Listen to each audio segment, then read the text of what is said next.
Sekarang kita dalam perjalanan dari Singkawang menuju Pontianak.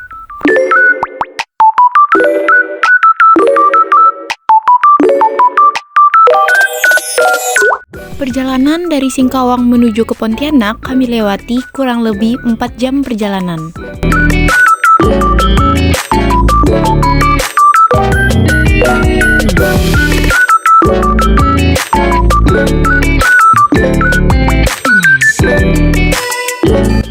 Setelah sampai di Pontianak, kami pun langsung ke Museum Kalimantan Barat.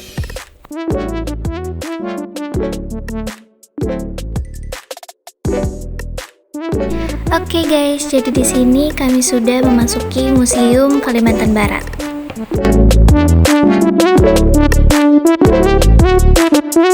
Setibanya giliran kami untuk memasuki ruangan museum, kami langsung tertuju pada ritual kematian suku Dayak. Ritual kematian dalam masyarakat Dayak adalah serangkaian upacara adat yang dilaksanakan untuk menghormati orang yang telah meninggal, serta membantu roh menuju alam baka. Proses ini merupakan bagian penting dari kehidupan spiritual masyarakat Dayak dan tidak hanya bersifat keagamaan, tetapi juga sosial dan budaya. Pelaksana utama ritual ini adalah keluarga almarhum, tetua adat, dukun atau balian, serta masyarakat sekitar. Masyarakat Dayak sangat menjunjung tinggi gotong royong dalam pelaksanaan ritual, sehingga seluruh warga kampung biasanya ikut terlibat sebagai bentuk penghormatan bersama.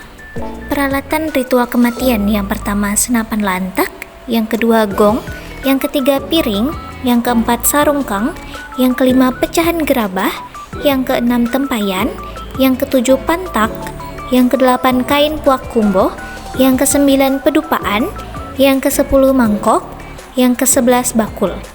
Tempat-tempat penting pelaksanaan ritual adalah rumah duka atau rumah keluarga, dan yang kedua adalah lokasi pemakaman, baik itu tanah, pohon, lungun, maupun sandung.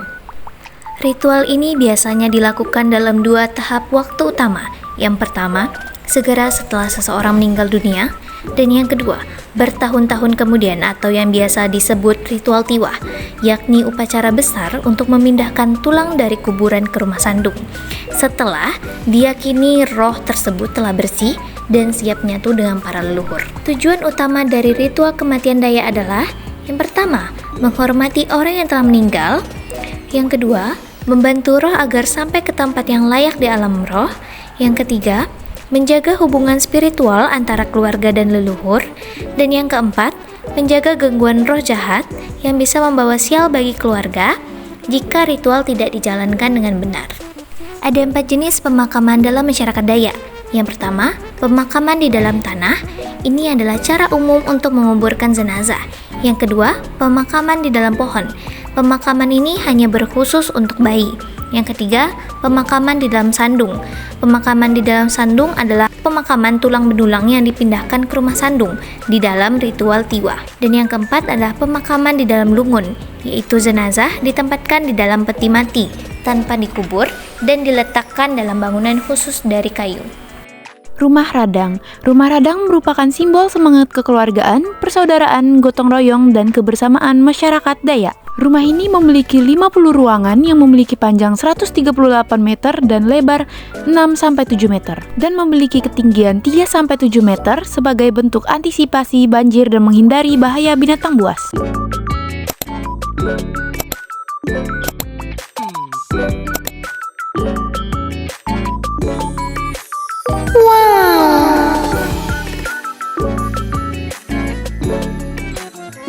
Setelah dari museum dan rumah Radang, kita melanjutkan perjalanan ke Stadion PSP. Dinding relief di Stadion Kebon Sejuk, sering disingkat Stadion PNP, di Pontianak merupakan monumen relief sejarah perjuangan Kalimantan Barat yang memiliki nilai sejarah penting bagi masyarakat Kalimantan Barat. Relief ini menggambarkan perjalanan sejarah daerah tersebut mulai dari masa kerajaan hingga perjuangan kemerdekaan. Isi dan makna reliefnya adalah pada monumen ini menampilkan sejarah kerajaan-kerajaan yang pernah ada di Kalimantan Barat, seperti Kerajaan Tanjung Pura dan Kesultanan Pontianak. Selain itu, relief juga menggambarkan perjuangan para pejuang Kalbar dalam mencapai dan mempertahankan kemerdekaan Republik Indonesia. Monumen ini dihiasi dengan 17 bambu runcing yang melambangkan tanggal 17 Agustus, Hari Kemerdekaan Indonesia. Tiang bendera setinggi 23 meter yang ditopang oleh 10 tiang melambangkan tanggal 23 Oktober 1945, yaitu hari pertama kali bendera merah putih dikibarkan secara resmi di Pontianak setelah proklamasi kemerdekaan. Monumen ini terletak di sisi utara Stadion Kebun Sejuk yang berada di Jalan R.A. Kartini, Pontianak. Untuk melihat sisi depan monumen, pengunjung dapat masuk melalui pintu stadion yang berada di Jalan A.R. Hakim. Stadion Kebun Sejuk sendiri memiliki nilai sejarah karena menjadi tempat pertama kali bendera merah putih dikibarkan di Pontianak setelah proklamasi kemerdekaan. Setiap tahun, upacara peringatan 17 Agustus tingkat kota Pontianak diselenggarakan di stadion ini untuk mengenang peristiwa bersejarah tersebut.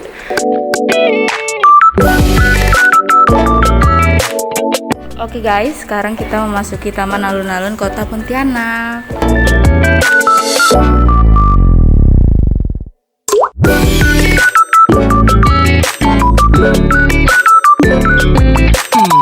Nah, sebelum menjelajah, kami mendengarkan beberapa paparan materi dari Pak Andang langsung. Abdeling Mentradok ke Singkawang pada 1921 ya, serta membuang Sultan dan Putra Mahkota Sambas. Jadi Sultan dan Putra Mahkota Sambas pada saat itu ditangkap dan dibuang ke Sukabumi, Jawa Barat. Dan untuk menggantikan Sultan yang berkuasa pada saat itu ditunjuklah adik daripada Sultan sebagai Raja Boneka. Setelah mendengarkan materi dari Pak Andang, kita lanjut untuk menjelajah alun-alun kota Pontianak. Di tengah alun-alun terdapat Tugu Khatulistiwa.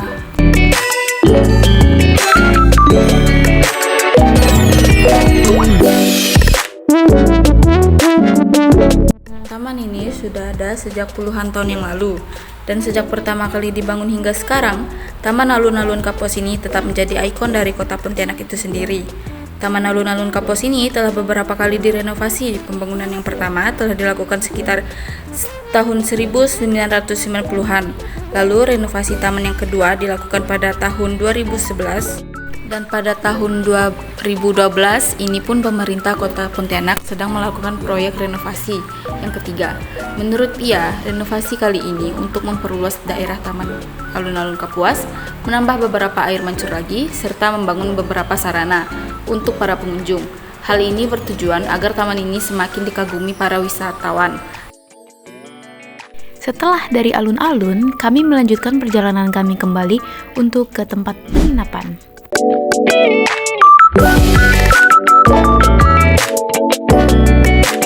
Tidak lama, kami pun tiba di penginapan Cat Tail di Jalan Sepakat 2.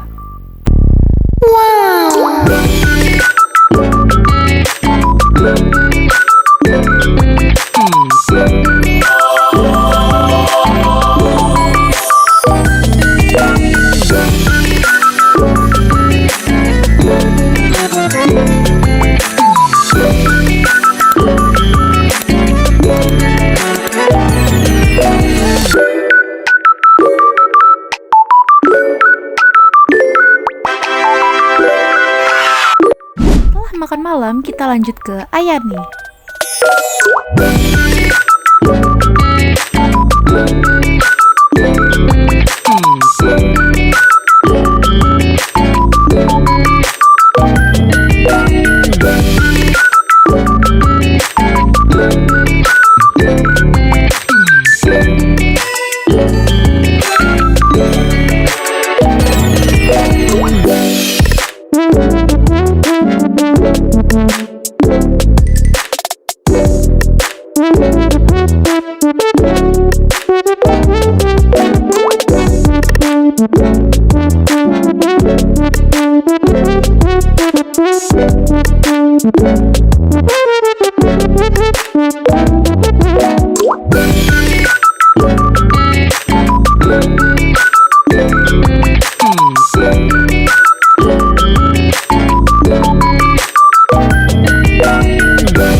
Keesokan harinya, kami sudah check out dan sarapan untuk persiapan melanjutkan perjalanan ke Landak dan juga Keraton Mempawah.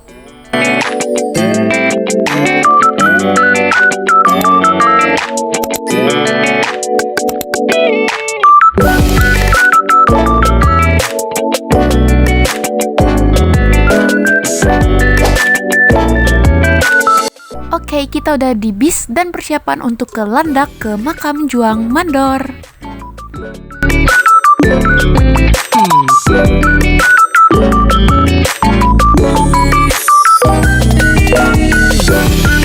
Setelah lumayan lama perjalanan, kurang lebih 3 jam dari Pontianak, akhirnya kami memasuki gerbang untuk menuju ke makam Juang Mandor.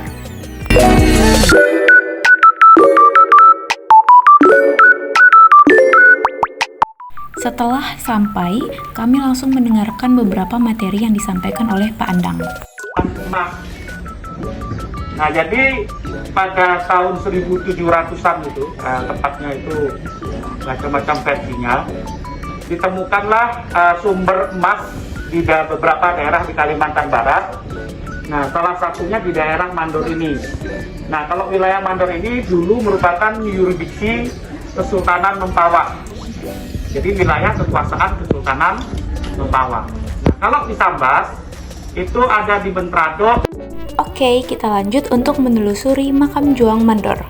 Makam Juang Mandor merupakan bukti sejarah akibat terjadinya peristiwa pembunuhan massal pada tanggal 28 Juni 1944 yang dilakukan oleh Jepang. Sebanyak kurang lebih 21.000 korban pembunuhan dimakamkan dalam 10 makam besar yang tersebar di sekitar kawasan bukit di Desa Mandor.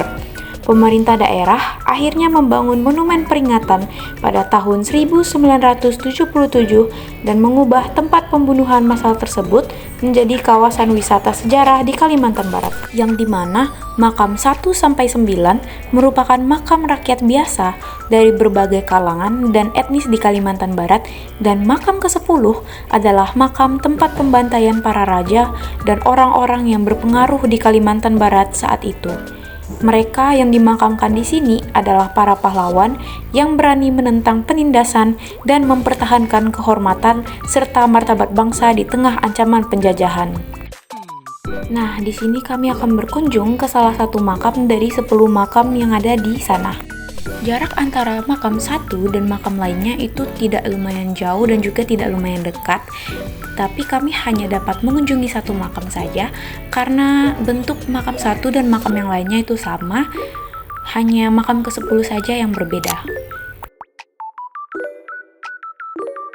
Jepang melakukan siasat licik dengan hanya menyisakan 3 dokter di luar Pontianak, yaitu Sintang, Tanggau, dan Ketapang.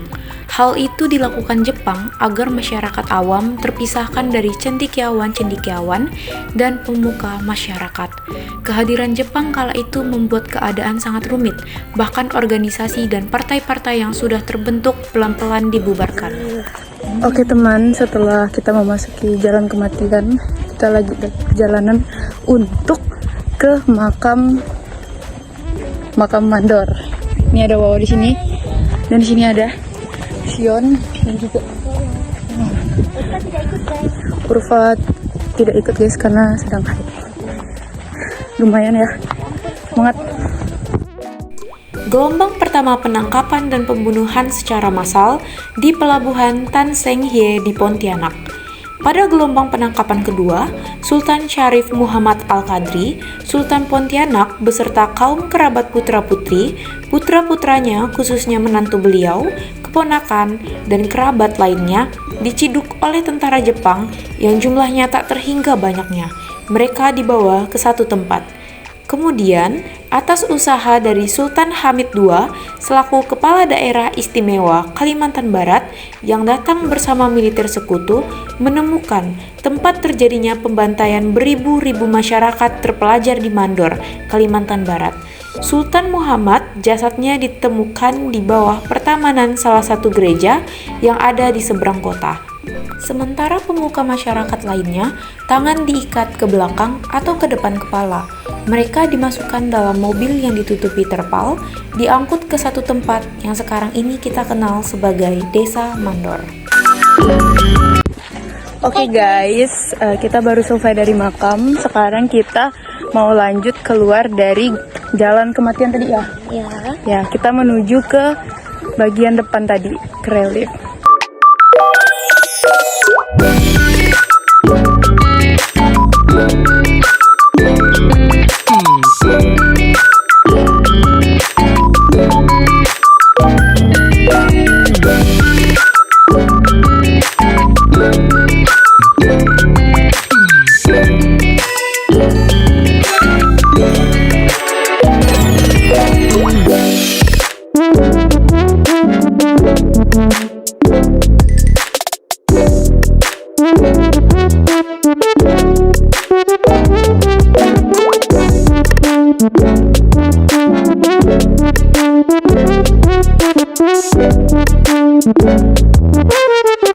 Setelah dari makam Juang Mandor, kami pun melanjutkan perjalanan ke Keraton Mempawah.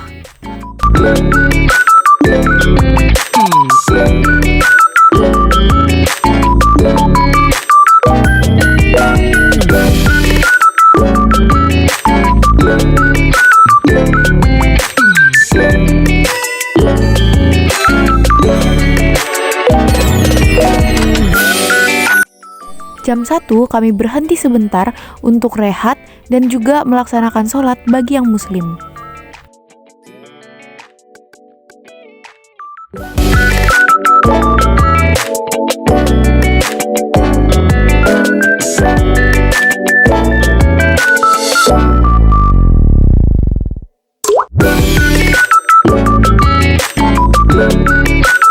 Dan kami melanjutkan perjalanan lagi ke Keraton Mempawah. Oke guys, jadi sekarang kita lagi menuju ke Keraton Mempawah. Keraton Mempawah adalah sebuah istana megah yang menjadi simbol kejayaan dan peradaban Kerajaan Mempawah. Sebuah kerajaan bercorak Islam yang berpengaruh besar di Kalimantan Barat. Lebih dari sekedar bangunan tua, keraton ini merupakan pusat dari warisan budaya dan kekuasaan lokal yang hingga kini masih lestari.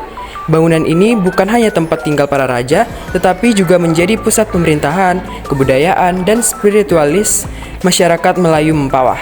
Lalu siapa yang mendirikan Keraton Mempawah? Tokoh penting dalam kerajaan keraton ini adalah Opu Daeng Menambun, seorang bangsawan Bugis dari Sulawesi Selatan. Beliau datang ke Mempawah pada abad ke-18 dan menikah dengan Putri Kesumba, pewaris kerajaan Mempawah. Melalui pernikahan ini, Opu Daeng Menambun menjadi raja, lalu memadukan budaya Melayu dan Bugis, serta menyebarkan agama Islam sebagai dasar pemerintahan. Beliau dikenal sebagai sosok bijak, religius, dan berpengaruh kuat dalam menyatukan suku-suku di Kalamar. Keraton Mempawah mulai berdiri pada sekitar tahun 1760-an, saat Opu Daeng Menambun mulai memerintah dan memindahkan pusat kerajaan dari Pulau Pedalaman ke lokasi saat ini. Masa kejayaannya berlangsung cukup lama, dan keraton menjadi pusat pemerintahan hingga masa kolonial. Sejak masa itu pula, Islam menjadi agama resmi kerajaan, menggantikan kepercayaan animisme dan Hindu-Buddha yang sebelumnya berkembang di daerah tersebut. Secara geografis, Keraton Mempawah terletak di Kabupaten Mempawah, Kalimantan Barat. Lokasinya strategis, berada di dekat jalur sungai besar yang menjadi jalur perdagangan utama zaman dahulu. Sungai tersebut menghubungkan kerajaan dengan wilayah pesisir dan pedalaman Kalimantan. Sampai hari ini, kawasan keraton ini masih menjadi tempat sakral dan sering digunakan untuk kegiatan adat seperti robo-robo, sebuah tradisi tahunan masyarakat Melayu. Keraton Mempawah memiliki peran yang sangat penting dalam sejarah Kalimantan Barat karena menjadi pusat perkembangan Islam, pusat kekuasaan politik, dan tempat pengambilan keputusan penting dalam pemerintahan tradisional. Selain itu, keraton ini juga melambangkan identitas masyarakat Mempawah dan menjadi ikon sejarah lokal yang patut dijaga. Banyak generasi muda yang datang ke sini untuk belajar tentang akar budaya mereka dan menghargai jasa para leluhur. Bagaimana kondisi Keraton Mempawah sekarang? Walau sebagian bangunan aslinya telah mengalami kerusakan akibat usia dan penjajahan, sebagian besar struktur telah didekorasi dengan penuh kehati-hatian. Pemerintah daerah dan keturunan kerajaan masih menjaga kawasan ini dengan baik. Selain menjadi situs budaya, keraton ini juga dibuka untuk umum dan wisatawan yang ingin mengenal sejarah lebih dalam. Saat perayaan Robo-Robo, ribuan orang datang dari berbagai daerah untuk mengikuti tradisi ini, menjadikan keraton sebagai titik pusat spiritual dan budaya yang masih hidup. Nah teman-teman, itu tadi sejarah panjang tentang Keraton Mempawah, sebuah warisan budaya yang tak hanya menunjukkan kemegahan masa lalu, tetapi juga mengingatkan kita betapa pentingnya menjaga nilai-nilai luhur di tengah modernisasi. Kalau kalian suatu saat ke Kalimantan Barat, jangan lupa mampir ke sini ya teman-teman.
Perjalanan ke Singkawang.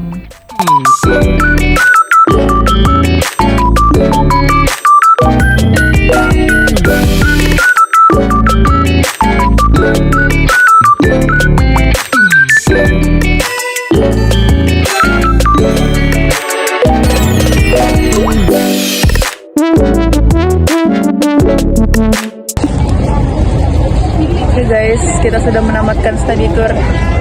Dadah. Bye-bye. Sudah mendapatkan tugas dan study tour. Siom top, bye-bye. Bye-bye.